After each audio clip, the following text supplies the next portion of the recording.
Yeah. Hey. Hello, my name is Lewi Allison. I'll be chairing session 6, which is the final session of the day before the keynote. This session is creativity and innovation across cultures and domains. So our first talker is Suellen Rodrigues. Yep. She is a psychologist, pedagogue, postgraduate in psycho-oncology, worked as a hospital psychologist in the area of oncology and palliative care in a hospital of high complexity. She has worked on social projects in crime prevention, such as drug trafficking and others, and is part of a social project that works with young people in situations of social risk and vulnerability. Currently a master's student at the Psychology Institute of UMB in the program of Human Development and Social Psychology, acting currently as a clinical psychologist. Do you can help me, please? Maximization.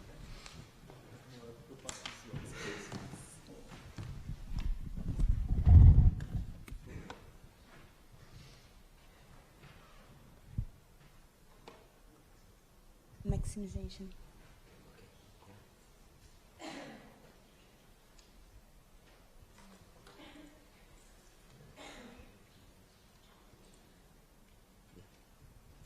Thank you for presentation.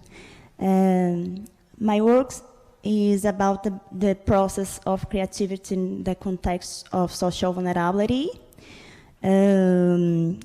This work will next. This work is about will be carried out under the supervision of Jane Farias and now Asdrubal Sobrinho. This is a research project. This paper aims to present data about an ongoing research which aims to verify the creative process of adolescents in a context of social vulnerability.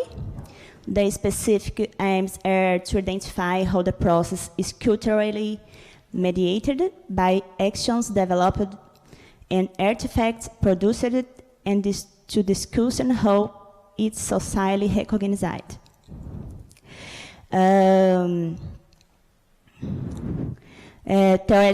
Theoretical study is based on the typology developed by Glaviano under the approach the cultural psychology in the 5 years framework creativity, artifacts,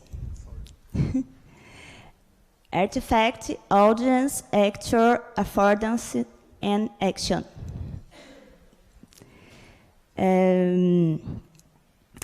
My context of research and subject placed in fragile social reality, live singular existence.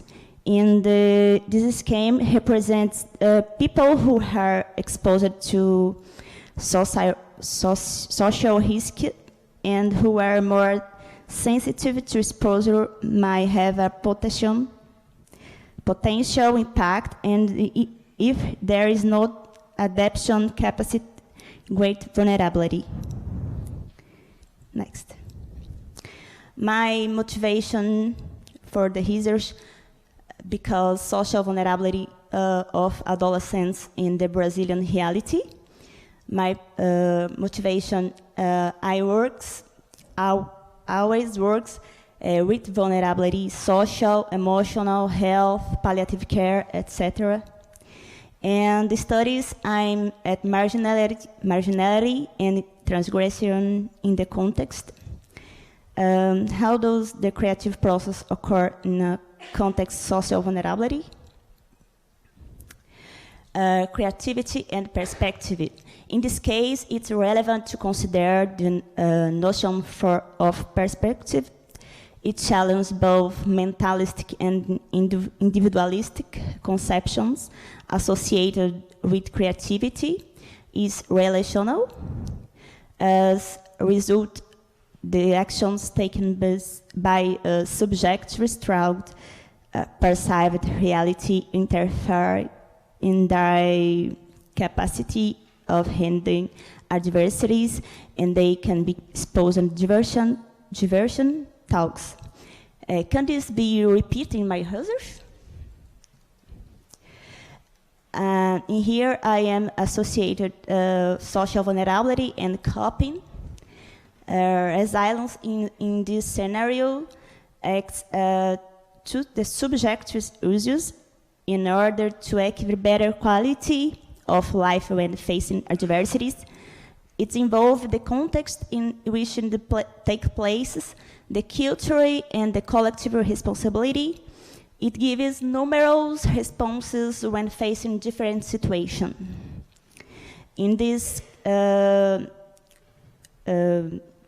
pictures, I explain this absorptive capacity, situation characterized by stability, transformative capacity, situation characterized by structural change, and adaptive capacity, situation characterized by flexibility.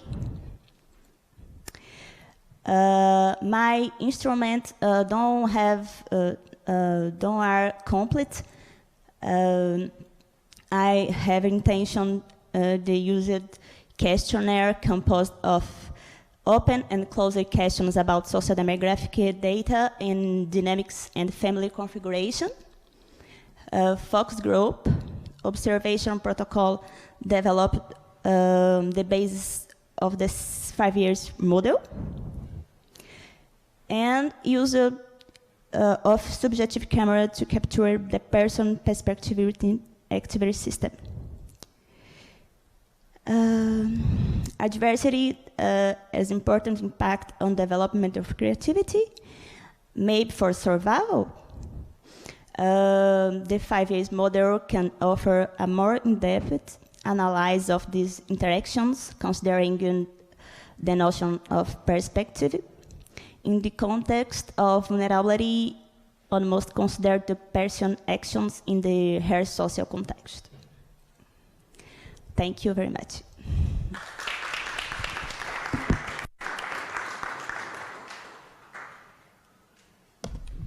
Any questions? No? In that case, obviously it's very kind of, well, it feels like you're just kind of laying out a plan for this. Do you have any kind of examples or anything like that where you'd like to talk us through case studies or anything like that?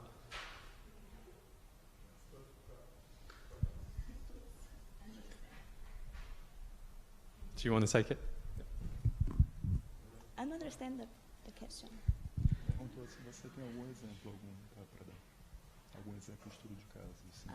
Okay.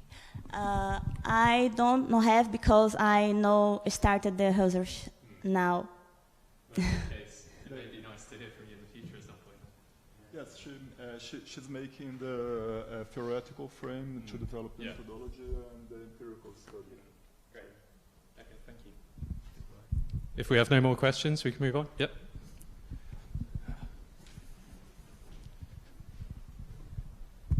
Thank you for the talk. I'm really honored to see all of these references to my work. I would love to discuss more with you. Obviously, we'll do it later on. But just one suggestion, thinking about perspectives and how the 5 A's integrate. Conditions of vulnerability, I think, are very important to study the dynamic of perspective where power resides in certain perspectives but makes other perspectives invisible. So it'd be very interesting to know to study somehow both people in conditions of vulnerability and the different audiences that sustain, maintain, or kind of they're in dialogue with in that particular circumstance. So power would be a very interesting issue to unpack in your research, I think, in relation to perspectives. Thank you. It was a comment, actually, not a question. We seem to have lost a microphone as well, if anyone knows where that's gone. No? Because there were 2 a second ago. Here we go. Yep. Thank you for bringing awareness to the hospital's role in dealing with at-risk and vulnerable populations. I think that art has a place in the art therapy world, and there's tremendous studies that have been done that can help do this. But what I would look for you, you've got an audience of scientists here, ask them to send you research they know about, and you might be able to strengthen it right from this room.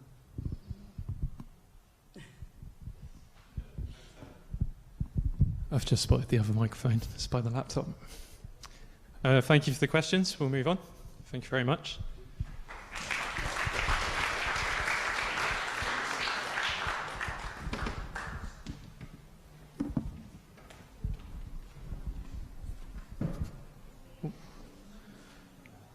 Next up, we have Cassie Mizuno. Cassie is an Australian who has called Tokyo home for the last 2 decades. Her interest in social cultural influences on creativity developed from her work in Japan's art and educational sectors over that time. Cassie has experienced teaching art in Japan's secondary and tertiary systems, and in addition to creativity, she is passionately dedicated to international exchange through education and the arts.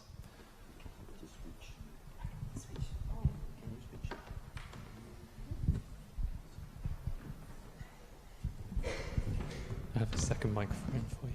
Okay.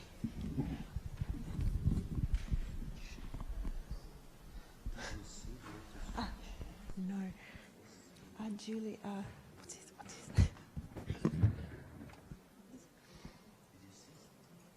can't remember. We're trying to get the presenters tool. Oh, sorry, you go ahead. You go. So we're trying to get the presenters tool up. This morning, I was putting the finishing touches on my presentation, and it was as though it became possessed. All of a sudden, it was as though it was on a, it was acting on its own and kept on whizzing through the slides while I was on one, and that would keep on bang, bang, bang, bang. So Okay, I had to remake them. Okay, now it's working great. But I wonder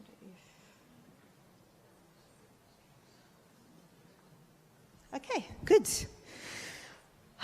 So, good afternoon. It's with great pleasure today that I'm here and to share with you details of what I have learnt from a group of Japanese students about what they understand about creativity in the visual arts, and also what benefits they perceive their arts education has for them in terms of trans-subject transference and also future careers. So before I go on much further, I should probably clarify a few things about the Japanese arts education system. The Japanese arts curriculum is made up of 3 disciplines, or 3 specializations. One is arts and craft, which includes things like painting, printing, sculpture, crafts, particularly Japanese crafts. Another one is shodo, which is Japanese traditional calligraphy, and that's primarily taught through the replication and interpretation of works of art by fairly famous and influential calligraphy artists. And the last one is music. So with my study, I recruited participants from the art and craft, and well, there were student members of art and craft and shodo after-school extracurricular activities.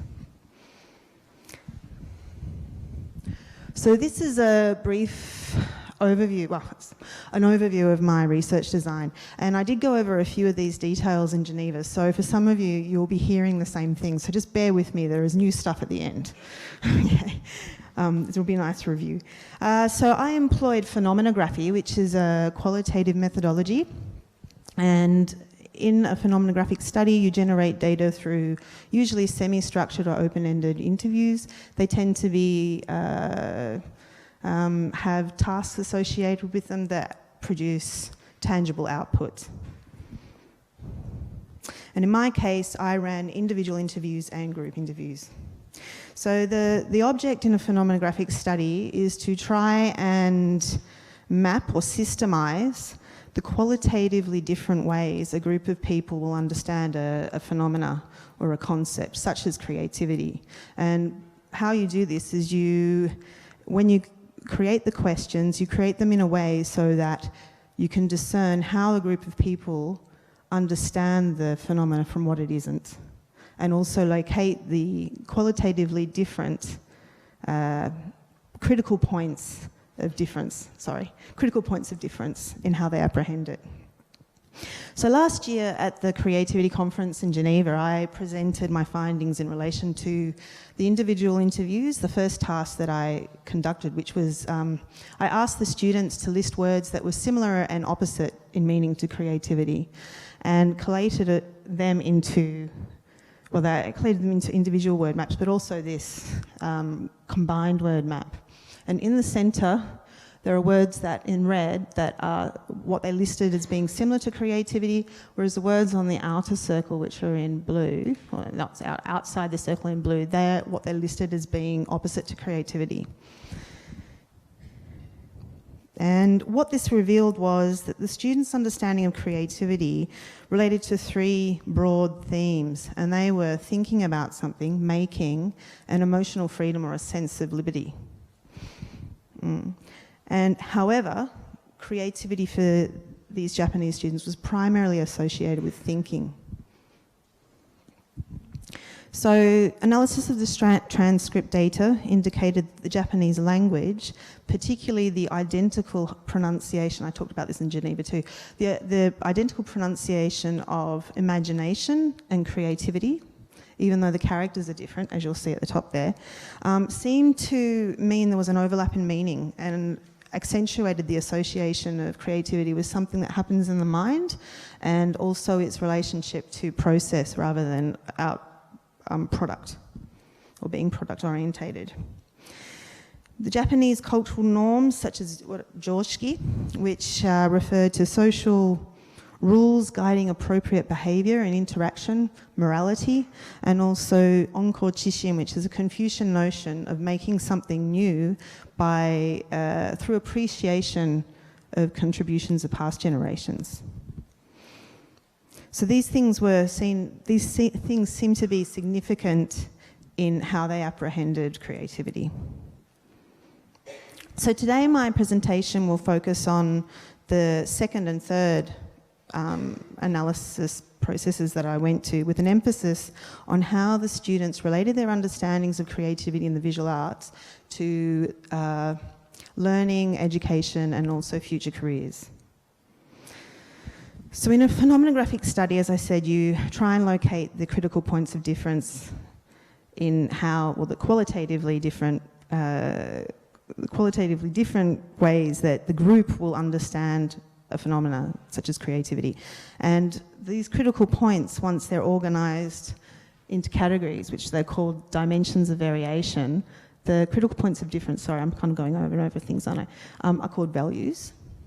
And in the case of my study, I ended up with 8 dimensions of variation. Each had between 2, well, they had at least 2 values. So the dimension of variation is indicated with a letter, and then the relevant values have the letter of the dimension and also a number separating them. So in this case, A to E represent how the cohort understood creativity related to the arts, and G and H related to how these understandings, well, their thoughts about these understandings related to things like learning, education, and future careers. F seemed to overlap both. So for the purpose of demonstrating how the student statements are represented by the dimensions, I've created a breakdown of dimension H, which is creativity related to the visual arts, has limited cross-disciplinary benefits, or it has cross-disciplinary benefits. So first, let's have a look at creativity related to the arts has limited cross-disciplinary benefits. And I'll just give you a couple of seconds to read through this rather than me just reading, and I'll talk about it.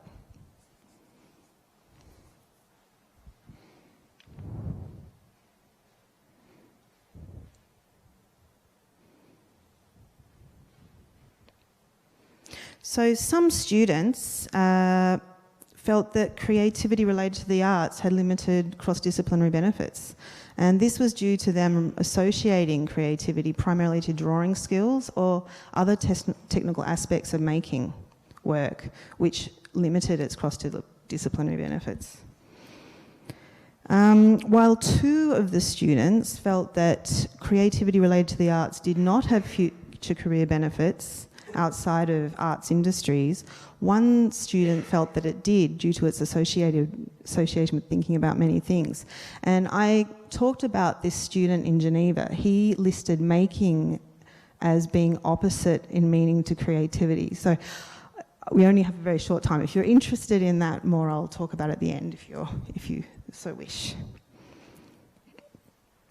So the other value in this dimension of variation is creativity related to the arts has cross-disciplinary benefits. And most of the students felt that it does. Particularly in relation to subjects like in the humanities, such as Japanese or also history. And they also felt it was beneficial for future careers. However, generally, the cross-disciplinary benefits of creativity in the arts were emphasised as thinking habits, such as self-reflection and analysis abilities, in addition to being associated with development of emotional resilience, empathy, having confidence in one's individuality, and the ability to think of and express unique ideas. And these skills were also regarded as being beneficial in future careers. Emphasis on emotional resilience as a transferable benefit of creativity in the arts seemed to be associated with the difficulty of doing something new, given the role of Japanese cultural norms such as Joshiken or Kotz. 1 minute. I thought they were 15 minutes. No. I've got it on my thing. It's been 8. On Kotz, encourage the respect via adherence to conventions developed by past generations. So, in this case... So this is a quote that was given to me by one of the Shodo students, the calligraphy students, Chio. And I'll quickly read through this. It's okay. Okay. Creativity is to have the ambition to give birth to something new. In Shodo, to produce something new is really hard, so you need to be positive. That kind of thing is beneficial. It is important to have the desire to do something by yourself. From an emotional perspective, in terms of mental strength, it is very beneficial. There is an emotional aspect to it. Even outside the area of art, it is what you have experienced. Creativity is something you have made. It is naturally possible to be able to internalize those things and produce something with them. So Chio's statement, she indicates that the feat of being able to give birth to something new within art context and more broadly is difficult given the expectation to honour the contribution of past generations by continuing the typical way of doing something. In order to successfully express oneself in a new way, one has to have mental strength and the ability to problem solve in innovative ways. So I'll try and speed through this, but I mentioned this in Geneva as well. I became curious when I was locating the dimensions of variation. There seemed to be a relationship between some of them. And so I went further and investigated this. And in the end, I found that although, I can't really claim that this is generalizable from a statistical point of view, but I still think in terms of a hypothesis it's interesting and maybe it could be investigated further. Gender and art form seem to be something that impacted how creativity was understood. So generally, in terms of gender, female students' descriptions of creativity related to more dimensions of variation and values within them than male students. This was particularly noticeable when comparing responses relating to the impact of societal influences, such as what was in B and C. And in regard to conceptual development and execution of pictorial elements. Female students indicated that creativity came from a relationship between self and the society. Females were more interested in the process of expressing and understanding emotions and often associated the acquisition of skills and execution of pictorial elements with the ability to engage memories and emotional response. Compared to females, males tended to associate creativity and the influences from the field with improvement of skills rather than mutual understanding. And in terms of art form, whether the art form was traditional or non-traditional seemed to impact the students' notion of creativity. Practitioners of Shodo placed a greater emphasis on reinforcing tradition and perpetuating cultural norms. Shodo students associated the connection with tradition to fostering emotional intelligence and emotional resilience. Most Shodo students also expressed that formal study of Shodo provided training and practical steps to independently come up with solutions in an entrepreneurial way. I have to say this surprised me because they're basically replicating work or doing drills most of the time. Overall, students who were involved just in the arts and craft streams emphasised the importance of challenging cultural norms rather than perpetuating them. There was a greater emphasis on the relationship between B and D. So in terms of the findings in relation to learning, education and future careers, there were three sort of ones that really stood out. And the first one was creativity. So I'm going to have to get close to this because I can't see it. Students indicated that creativity is developed through personal effort and through opportunities to think. This contrasted with findings from Zhao, Shang, Wang, Niebuhr and Ikuma's 2013 investigation of teachers' implicit understandings of creativity that reported Japanese teachers felt creativity is an innate trait that was difficult to enhance. So if you think about the implications of that, for me that was quite scary as somebody that's actually teaching in the Japanese system. Students in this study did not emphasise the production of a large quantity of ideas with creativity. This finding was consistent with Zhao's finding that Japanese teachers did not list divergent thinking as a characteristic of creative students. Instead, the students in this study tended to associate the process of giving birth to something new to thinking independently and refining an idea. Students conceptualised creativity as relating to their own goals and experiences. Yeah. And whether creativity related to the arts had cross-disciplinary and future career benefits was dependent on its association with its conceptual development. Most students felt creativity related to the visual arts had cross-disciplinary benefits for other subjects, particularly the humanities. Many also felt that formal study in the visual arts fostered both creativity and associated skills that would be beneficial in their careers. On the other hand, wow, okay, you can just... Ooh. Okay, on the other hand, students that did not feel that, did not relate creativity to conceptual development, did not, they probably with mastering of technical skill rather than conceptual content, felt it was determined by the self rather than emerging from relationships between the society and the self. So that is the end of my presentation. Thank you very much. Chaotic presentation. I'm very sorry for rushing you then. It's not your fault. We're a tiny bit behind time from previous sessions. I really liked that. I like situating creativity inside a sort of culture or a space. Sorry, I'll take the first question if that's all right. Very early on, you showed us a list of words. Yeah. And you had things to do with creativity, but also things that students thought were the opposite of it. Yeah. That's really interesting from a dialectical perspective, kind of trying to understand creativity by what it isn't.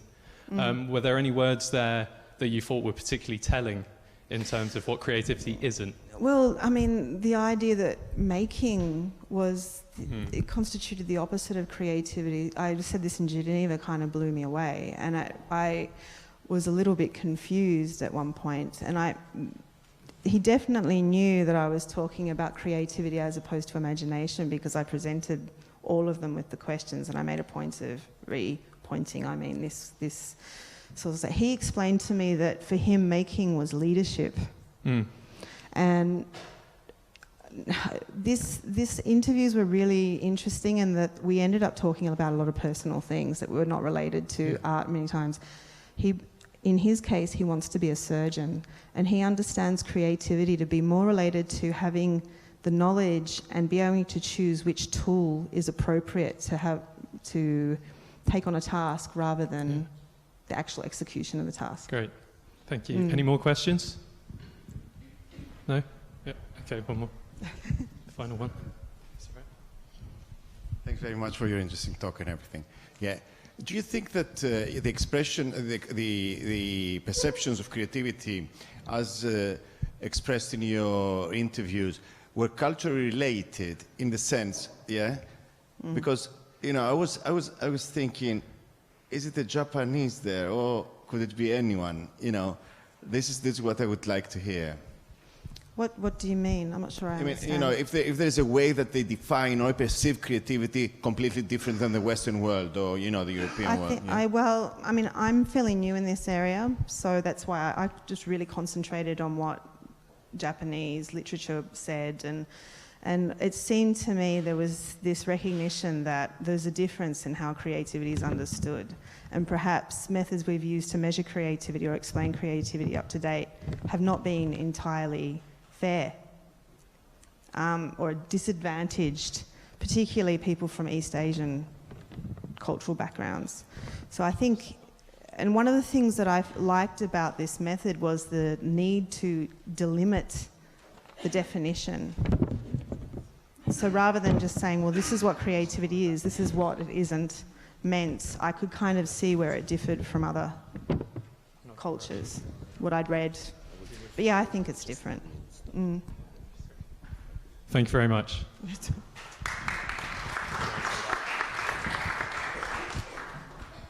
Next up, we have Claudio Marciano. He is a lecturer at University of Aosta Valley and at the European Institute of Design in Sociology of Innovation and Cultural Processes. He is the advisor for Teleconsys SPA, where he coordinates the unit of research on smart cities and digital innovation. Claudio's e-learning activities of the Claudio collaborates also with the National Administration School, in particular coordinating the e-learning activities of the Department for Economics. In EC3, he introduces a research carried out in collaboration with Human Plus Foundation on innovative work behaviour in Italy. Finally, but yet most importantly, he was for 10 years Deputy Major in charge of urban sustainability and digital innovation of Formia Municipality.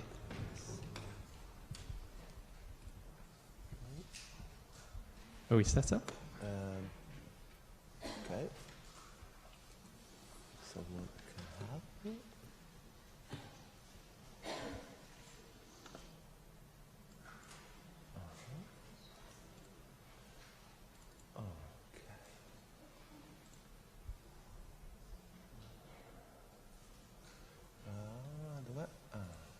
This one. First of all, I have to specify that I'm exposing a research that was carried out by an interdisciplinary group of research, of which I am just one part. I am the sociologist one, but I collaborated with other colleagues from psychology, for instance, two ones, and economy engineer. So we had this kind of experience that was really interdisciplinary. And the group was created by the Foundation Human Plus, that is a foundation that deals with research on innovation since 2009, and that created the group, and Teleconsys is a company that is helping us to disseminate the result of this research. The topic of research, as the name you can understand, concern the innovative behavior. So how innovators do it, how innovators create strategy and implement practices. So the main aim of this research is phenomenological one. So how is possible to describe how innovation works, okay? On the one side, we have an epistemological aim, that is to individuate, to describe and classify a certain number of innovator scheme of action. What we mean for scheme of action? We mean a set of coherent and integrated behaviors, specifically focused on the innovation practice. So what innovators do in their job life. But we have also two other kind of aims that are more practical. For instance, to increase the activity of scouting and assessment of talents. So our objective is to give a contribution for someone that create training moments for increase the innovative spirits and innovative level of their dependent and their workers or collaborators. I have to specify also a little bit the method, because this is an empirical research, so it's a research that is carried out on the field. We used semi-structured interview, but first of all we had an exploration of the scientific literature of the innovative behavior. 95% of the scientific contribution came from psychology and management. I don't have the time here to explain Margaret Cantor rather than Van de Waan, rather than Christensen, but this part was very useful to give us operative definition and modelization. But the second part, the empirical one, was more imperative, because on the one side we need to create a sample, and we do it because this research is the second part of a first research in which we create psycho-attitudinal tools to measure the innovative spirits, innovative level. So we add just the results, and then we create a ranking of the top innovators that we have a chances, of which we had a chances. Then we organize a semi-structured interview with them, and the innovative behavior is the description of their point of view. In brief, we have discovered, I can say, at least 21 scheme of action, but not only 21 scheme of action, but also 3 action patterns. What we call action patterns, we mean a generalization of the set of action. How is possible to introduce each set of action in a wider sense? Which kind of action patterns? 3 kind of action patterns: generative, promotional, and implementational one. So the process of innovation for us is composed by this kind of action pattern, and 21 scheme of action is possible to read in each one, 7 or 6 for each one. The definition of work, innovative behavior, I think is not important. We talk a lot of this in this conference. We use this definition of West and Far that is very used in the literature, so in the intentional introduction and application within a role, group, organization of idea, process, products, or procedures. What about action patterns? Generation of idea. What we mean for generation of idea? Production of new and original contents. Promotion of idea, behavior characterized by the research of consensus, recognition and support of human, financial and relational resources necessary to innovate. So on the one side, the generation, that is a very divergent and exploratory behavior, and on the one side the promotional, in order to create something, in order to create networking, to create friendship to realize the innovation. Then the implementation of idea, very important action pattern, because innovation probably we can differentiate from the creativity because of this pattern, no? Because it is possible in the innovation to see the pragmatic behavior that not ever always is creative. Just to have a little overview of this scheme of action, just one for each action patterns has at least 2 kind of sub-action patterns. So on the one side, the generation of idea is at the same time explorative and elaborating. The explorative scheme of action are, for instance, focus on opportunity and problems.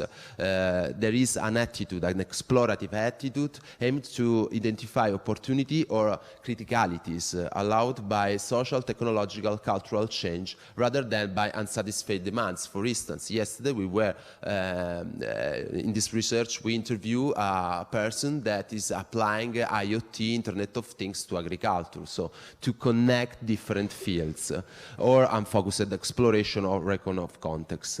But generation of ideas is also elaboration, so there are a lot of scheme of action. Of this I can say about bricolage. Bricolage is a concept of Levi-Strauss, no? It's an anthropological concept. We mean in this action pattern the generation of innovative contents through the reuse and adaptation of experiences or knowledge acquired in work environment or in any context of life.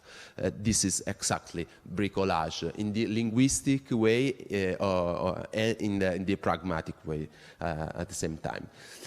Implementation of ideas. We decide to introduce before implementation, then promotion, because we want to give an idea of the innovative process that is not linear but circular. So there is not always first generation, then promotion, then implementation, but often we can see these three kind of action pattern in each moment of the innovative process. So in the implementation we can focus on the experimental attitude, the revisioning attitude, or the proliferation. No? We have an idea, we have to compare this idea with other kind of ideas. So the innovators do it a lot of times. The experimental attitude is the organization of experimental sessions such as laboratory text or other kind of empirical research.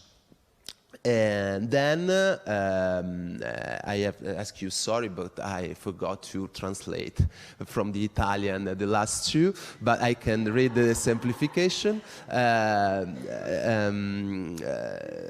want to say, I don't want to erase this slide because it's nice to give our situation. Simplification, so lean management of innovative activities in order to find solution with minor impact on church. Okay, and I think in Italian is very understandable always. Then at the end, the promotion of ideas. The promotion of idea is the phase in which we create networking and alliance. And here we are three kind of set of actions. The first one for the creation of stakeholder partners. So on the one side, team building, consensus research, and peer influence. Peer influence is very widespread. That is engagement of a wide circle of actors useful to success of the innovation processes. And at the end, the communication of results that are very important for sure, and many times the set of action concern communicative processes. For instance, not always there is a public event. Often there is the communication processes is inside the institution or the organization. So the overcome of cultural barriers is one of the most important scheme of action that we describe. So through the use of communication and persuasion, the innovator tries to overcome cultural barriers, waiting when the time is right to propose something. Okay, insisting and repeating its proposal, promoting also a step-by-step approach. This research is for sure the first limit is that is just at an individual level. No, we considered just the scheme of action of the subject, not of the group or the organization. Future researches could be interesting to carry out towards this kind of targets. So how work organization is able to create specific kind of innovative behaviors, how work groups, not organizations, succeed to do it. We don't know. We hope to discover soon. Thank you. Thank you very much. Do we have any questions? No? This overcoming of cultural barriers, you're saying, is largely organizational at times. If we were to apply that to this room now, today we've had some anthropology people, we've had people looking at it from a social side, contextualizing creativity within culture. We've also had a lot of people who are largely into analysis and data. How would you recommend today we kind of marry that combination of social sciences and more kind of core sciences, looking at things from an analytical standpoint rather than from a qualitative social side? Do you have any advice or opinions on that? Yeah, definitely. I think that this could be useful to use some theory from social science in order to understand how cultural barriers arise. For instance, the theory of institutionalization, social institutionalization of Berger and Luckmann is very useful if we apply this kind of theory to the organization of labor in order to understand how the on-site based organization give not only condition of time of space but also values in this kind of practices. So to use some theories, some research that came from social science could be useful to prevent or to have a success in the implementation of some training strategies. Great, thank you. Any more questions? Move on. Great, thank you. Yes.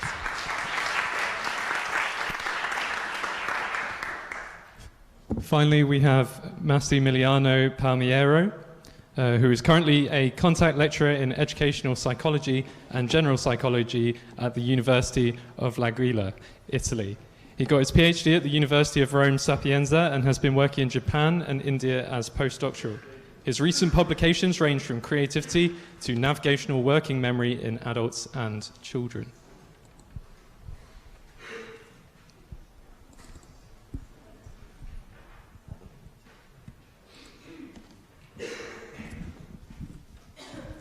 Good afternoon to everyone. First of all, I would like to thank Sergio and Professor Corazza for inviting me to this conference. This presentation focuses on the relationships between musical expertise and verbal and visual divergent thinking. The point is to clarify if creativity involves domain general or domain specific components. According to some authors, creativity is mostly domain general. However, it should be noted that only a few people show high levels of creativity in different domains. Across years, the idea that creativity is mostly domain-specific gained support. For example, verbal divergent thinking was found mostly domain-specific, and visual divergent thinking both domain and task-specific. Anyway, we can say that the view that creativity is both domain general and domain specific is more convincing.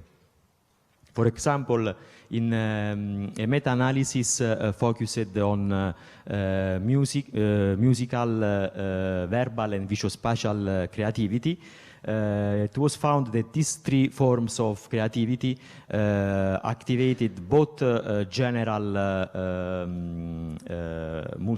both multi-componential neural networks and, for example, associated with executive functions and specific brain areas. For example, musical creativity activated motor areas. So the debate on domain generality, domain specificity of creativity mirrors the controversy on the extent to which the domain-specific expertise can transfer to other domains. Considering musical expertise, which is the focus of this presentation, then the point is to clarify if musical expertise transfers to verbal or visual and visual divergent thinking. In general, we can say that musical expertise transfers to verbal domain and also to verbal divergent thinking. If it transfers to visual domain, is unclear. There is a study that shows that musical expertise can improve visual divergent thinking, but only if the musical background involves improvisation. So, in this study, divergent thinking was explored in 3 domains: musical, verbal, and visual, in order to test the idea that musical expertise can transfer to verbal and visual divergent thinking. At the aim, a group of musicians with no background in improvisation was compared with a group of non-musicians. Groups were matched by age and gender. Then 3 tasks were used to assess musical divergent thinking, verbal and visual divergent thinking. The musical divergent thinking task was administered only to musicians, and it consisted in listing as many as different musical traces, starting from the incipit "Happy Birthday." And basically, this is the novelty of the study. Then the verbal and visual divergent thinking tasks were given to all participants. The verbal task consisted in listing alternative uses for a cardboard box, and the visual task consisted in completing and drawings, adding details to given shapes, and then providing short titles. Hypotheses then were formulated considering both within effect results and between effect results. Because as I said before, the novelty of the study was that musicians were also tested with a musical divergent thinking task. In general, other studies only tested if the musical expertise transferred to other domains without testing the specific ability in which people have the expertise. We assessed the 3 scores: fluency, flexibility, and originality for all of the 3 forms of tasks. For the verbal and visual divergent thinking task, we used the technical manual because these tasks were taken from the Torrance test of creative thinking. For the musical task, 3 independent judges evaluated fluency in terms of the number of musical traces, flexibility in terms of the number of rhythmic and melodic variations, and then originality. The within group effects showed that musicians scored higher in verbal than musical and visual fluency, in verbal than visual flexibility, and in both musical and verbal than visual originality. And of course, musicians outperformed non-musicians, but only in verbal divergent thinking. So we can say that this study confirms the full musical verbal transfer domain hypothesis. Musical expertise enhances verbal divergent thinking. Probably because music is based on principles of spreading activation in associative networks, and this spreading activation most probably also facilitate the retrieval of conceptual semantic information. Then musical expertise also was found to enhance verbal working memory. So probably it can be that with an enhanced working memory, more information is maintained online, and it's easier to combine it in different ways. And on the other hand, it should be noted that this study does not support the transfer of musical expertise to visual divergent thinking. here we use the only musicians with no background in improvisation. Probably this is the motivation. Anyway, the transfer of musical expertise to visual domain seems to depend by the background in music and also by the visual function considered. These results have implications for education and active aging. Considering active aging, for example, we can say that previous studies showed that verbal divergent thinking predicts cognitive reserve, and that musical training at any age improves verbal functioning later in life. So if older people take part to musical training programs, it is possible to improve verbal functioning and in turn also cognitive reserve and promote active aging. Thank you very much. Thank you.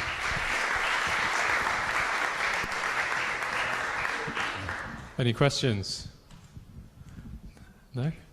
Okay, well, obviously it's very focused on just one creative discipline in music. And there's been lots of kind of writing about that with jazz, like question and answer in terms of improvisation and creativity. Have you ever looked outside of music into other creative disciplines? Sorry, sir? Have you ever considered looking outside of music into other creative disciplines? Outside music, I don't understand. Outside of music? Outside, no. No. It's just that's your specific area that you're interested in. In motor domain. Yeah, yeah. And it's domain specific, as far as I Of course, well, that's fine. Found. Yeah, if there's no other questions. Oh, one. If there's time. Yeah, that's fine. Okay, so maybe I missed it, but did musicians and non-musicians, were they comparable in terms of other cognitive abilities like intelligence and? Where this variable was not considered, but they were comparable in terms of creative abilities, a part of the musical expertise for musicians. Because sometimes you find that musicians are quite high in cognitive abilities as well, and so maybe that helps them. Confounding factor. Yes, I agree. That's interesting. Okay, thanks. All right, thank you very much. Cheers.